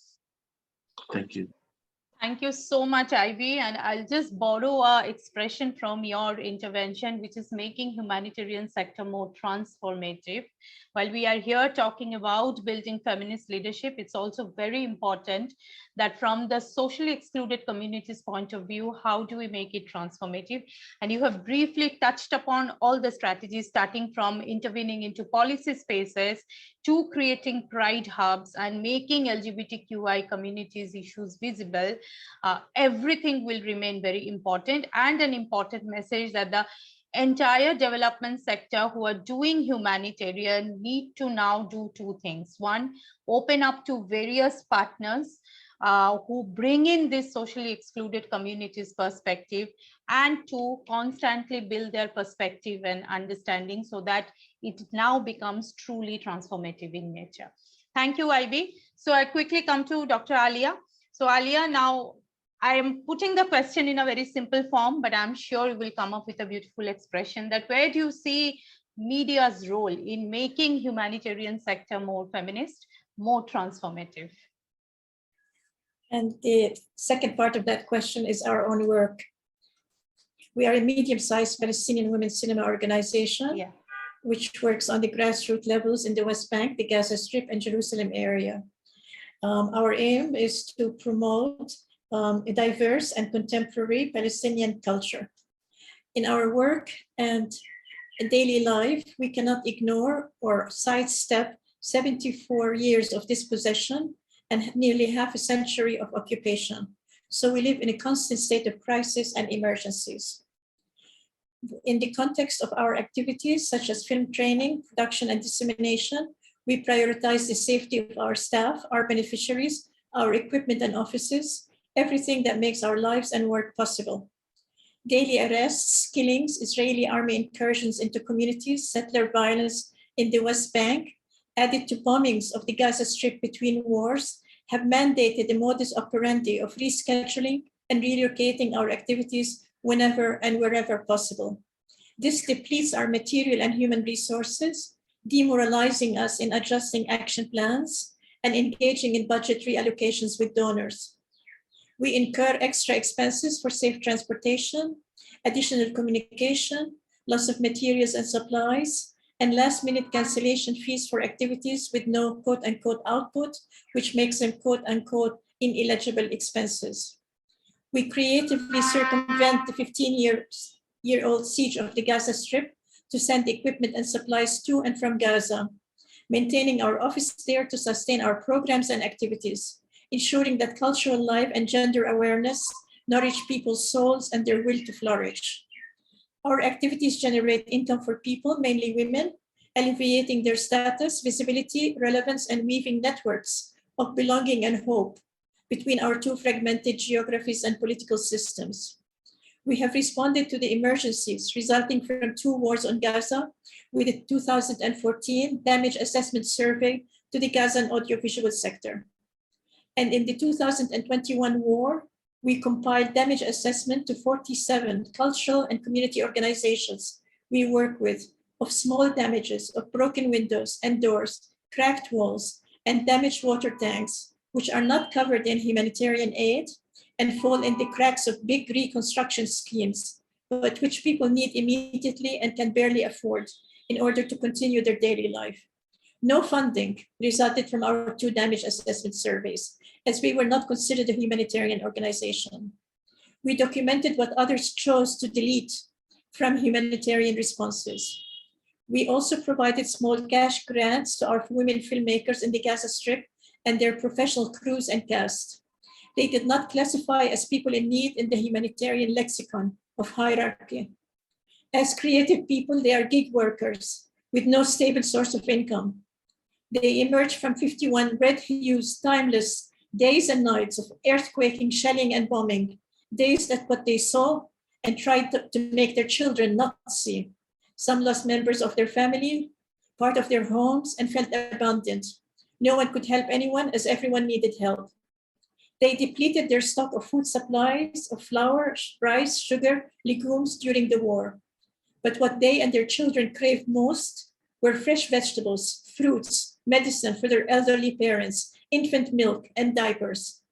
Major humanitarian organizations distributed food boxes each of dry and canned food, but not cash, so that people could themselves decide what they needed most. This abundance of food packages was exchanged at local stores for a fraction of its worth in cash, so that people could buy what they needed. We gave small cash grants as we did not want to infantilize families. They are no strangers to money. They have handled household budgets in the past reasonably and economically, making them stretch as far as possible.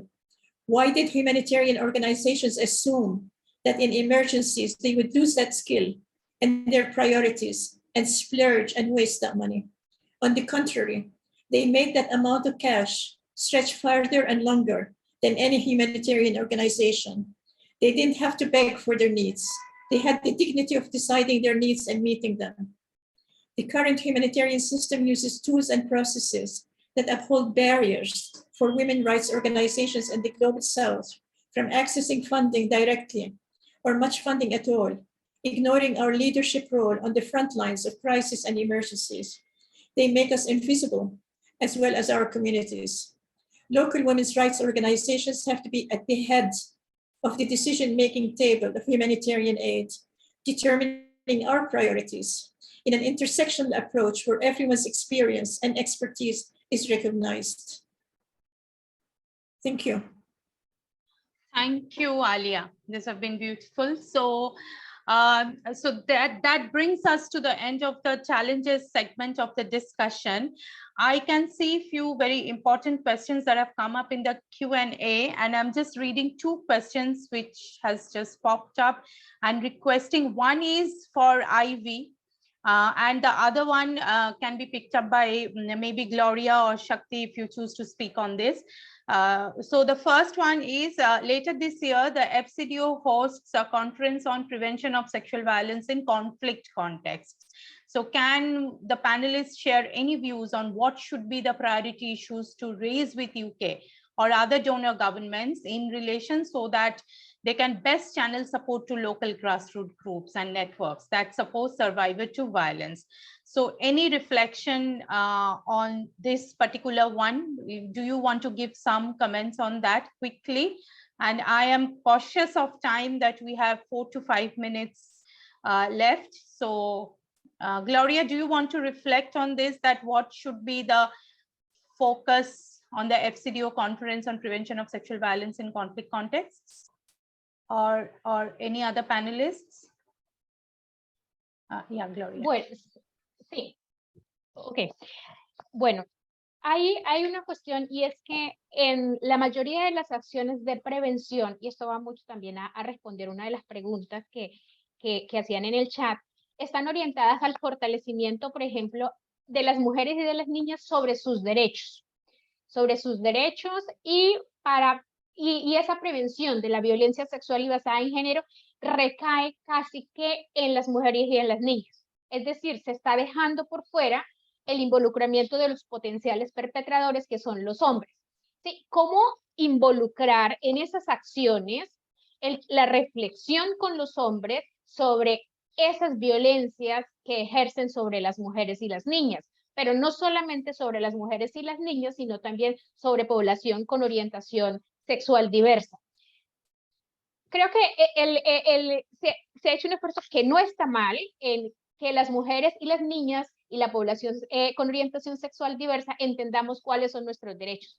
Sabemos, nosotras sufrimos las violencias, sabemos y entendemos y hemos entendido desde ese sufrimiento y desde otros espacios de reflexión que tenemos unos derechos. Sin embargo, no se está haciendo esa reflexión con los hombres. Entonces hay que poner un foco fuerte en cómo se están construyendo las masculinidades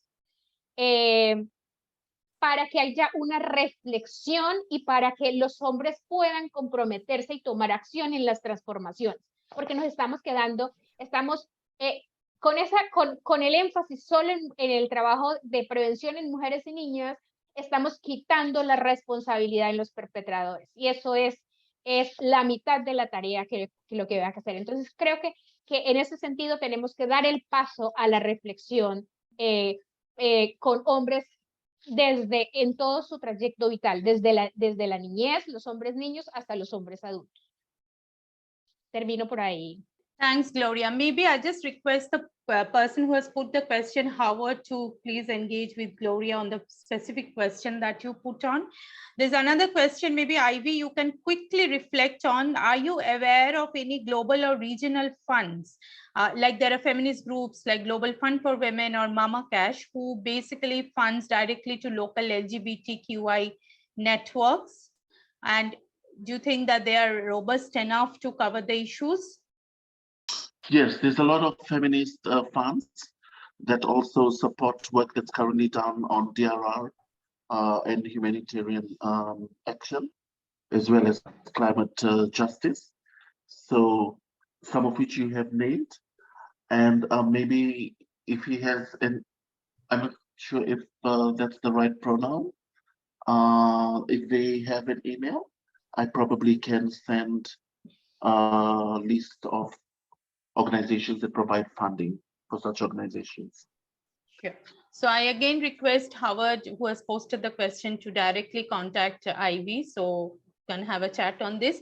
So before I wrap up, I mean, we have touched upon since the beginning of the session a varied set of panelists where we have spoken about the challenges to develop not only women's leadership, but a more feminist humanitarian sector to make it more inclusive and more participatory, so that voices of certain marginal groups, and these groups, let me give you a reminder that marginal groups are a very, very dynamic groups. In each context, they become marginal on a every regular basis. So whether it's single women, LGBTQI communities, persons with disability, we have to have a constant watch that in a humanitarian situation, who are getting left out from the intervention. So that's one. We have spoken about invisibilization, developing leadership, but not only developing leadership and representation is adequate.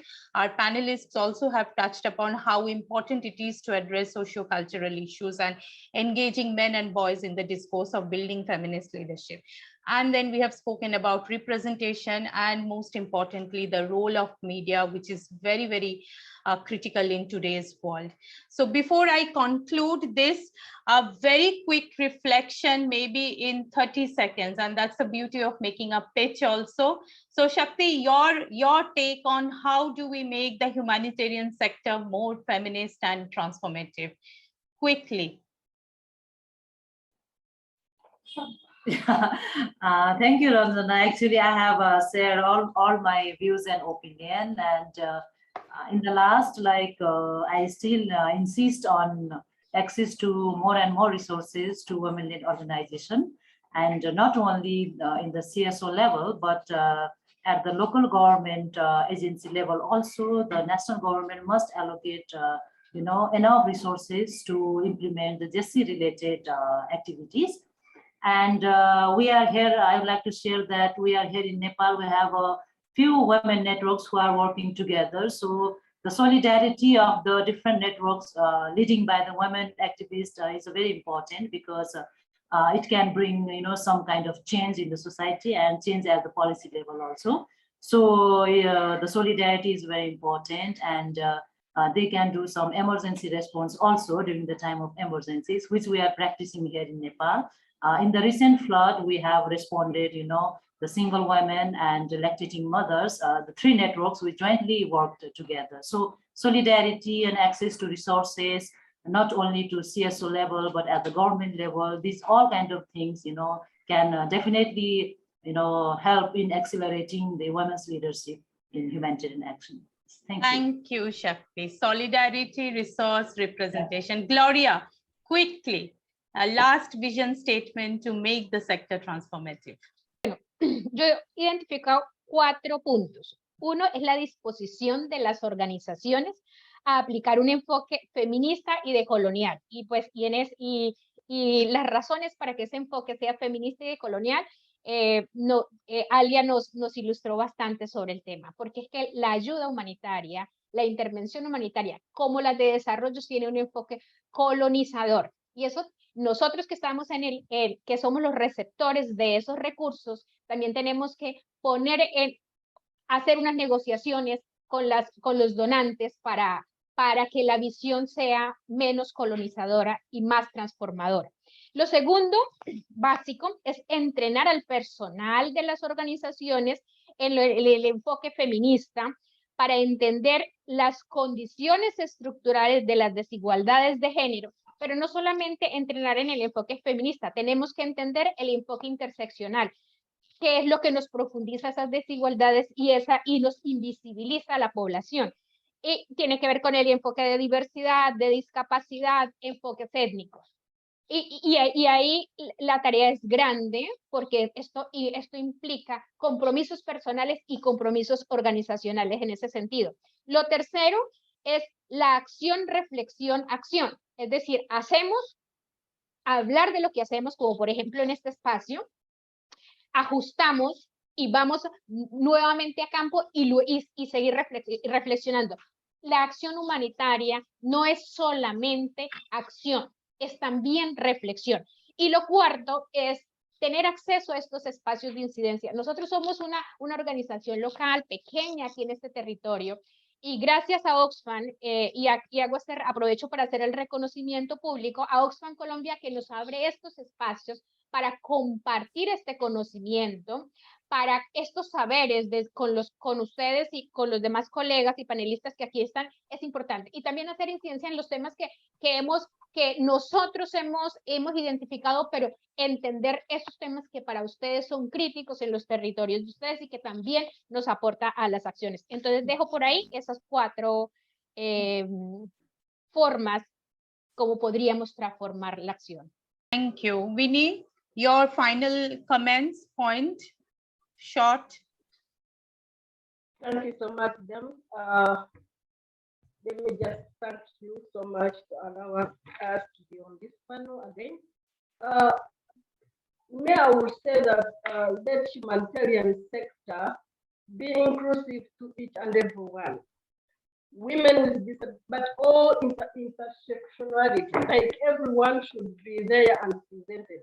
Another thing, let this record, the work of humanitarian labor just goes up to the grassroots level, because we find people are left behind because they don't go down and seem to collect all that information and the challenges people are facing.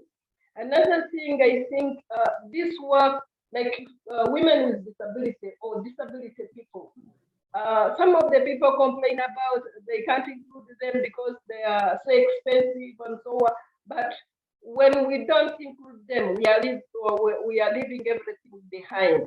The work is not going to be like, we need humanitarian sector to be like inclusive everyone. So people are being left because they are not included on the table.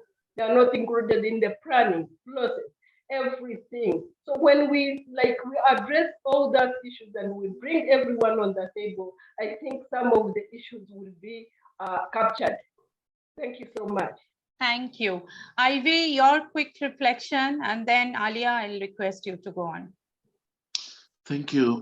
From Rainbow Pride Foundation, we feel very strongly that humanitarian coordination should enable a formal, meaningful, consultative engagement with SOGIAS groups, networks, and families to ensure a SOGIAS and feminist lens is used in the assessment, the planning, prioritization, coordination, development, implementation, and monitoring of the humanitarian policies and programs. And we also want accountability, participation, and meaningful engagement with SOGIAS organizations, and not just a tokenistic top-down approach. In other words, with all humanitarian actors must develop policies and good practice guidelines together with SOGIAS communities. We also feel very strongly that the humanitarian system must deploy SOGIAS and feminist leaders and community organizations, including but not limited to experts in technical, whether it's technical advisory and decision-making roles, and that the humanitarian system must stop its reliance on gender binary frameworks and adopt more inclusive responses in humanitarian settings. And like my other colleagues have mentioned, humanitarian responders must consult with and involve SOGIES people that represent the diversities in our communities, and it must acknowledge the intersectionality of each individual. There's no single LGBTQ solution. It is also validate the fact that marginalized identities are most at risk, such as those with disabilities, people living with HIV, drug users, sex workers, migrant workers, prisoners, children, and the long list of those who belong to the marginalized group. Yeah. We also feel very strongly that the humanitarian system must ensure that SOGIES people and SOGIES issues such as sexual and reproductive health and rights, human rights, and feminist approaches are included in the gender in the cluster. And also we urge that all the humanitarian responses provide immediate financial support to local SOGIES groups and prioritize those who are already working with local people affected by the crisis. Assisting community organizations financially is critical to utilize community knowledge and resources to rapidly identify and meet the needs of their community. And also finally, recovery, relief, and rehabilitation efforts must reflect our voices, okay, and the vital leadership role that we can play in shaping priorities for humanitarian and DRR work. And we urge all humanitarian actors to invest in our organizations, our communities, and our livelihoods. Okay, thank you. Thanks, Ivy. Dr. Alia, very quickly, before I just do my thank you session and wrap up, and I have a comment to make also. Okay, I think it's very important that we form networks and coalitions and demand our rightful place on the table of how humanitarian aid is administered and funded, because most of us spend a lot of time trying to write proposals. So you have to form coalitions and networks and movements like the Feminist Humanitarian Network in order to advocate and lobby and demand our right to funding so that we can meet, meet the needs of our communities. We are the ones that work on the ground. We are the ones that respond first to crises and emergencies. And we have a right to decide what are our needs and how to administer and meet our needs. We cannot leave this to, and we spend so much time writing proposals and requesting funding, and I think this should change. We should formulate a partnership with donors and with international and NGOs. Thank you. So with that, I personally, as a moderator of this very important and wonderful session of how do we build feminist leadership, humanitarian leadership, I want to thank my heartiest thanks to Shakrti, Gloria, Winnie, Ivy, and Alia for your very critical interventions, and also at the end giving a pathway that how do we drawing a vision, and then if this vision can be translated into action points, I'm sure we are going to truly make a very transformative and feminist humanitarian sector. My request to Oxfam team will be, as someone who had worked in Oxfam for almost 13 years, that please collate all these very important points, open up to various sectors who can bring, various perspectives to make even Oxfam's humanitarian work much more feminist in its nature. So with that, I thank everyone, the organizers, the panelists, and the lovely audience who had engaged with us, remained engaged with us. A very, very heartfelt gratitude from my side. So thank you all. Yeah. Over to Janice, any final point, or we can close? No, we can close. So I just want to thank the coordinator for this panel, is Jo Villanueva. Jo, thank you. If you're there, she's there. Thank you. Oh, yeah. Yes, yeah. Thank you. We would Okay. also like to acknowledge the support of the Feminist Humanitarian Network to put this all together and bring these diverse speakers in the panel. Okay, thanks everyone, and thanks Depros. Oh, we want to take a picture, but unfortunately, I think we won't be able to because we are in webinar format, right? So maybe just a quick one with the panelists, if you can just put on your cameras, and then we can take a quick picture, if okay with you, no? Okay, quick one before we close. Gallery. Okay, perfect. I will be taking the picture. Turn on your 1, 2, 3 big smiles. And there you go. Thanks to all the interpreters as well for your support, and to Ashutosh for the IT support. Okay. Thank you.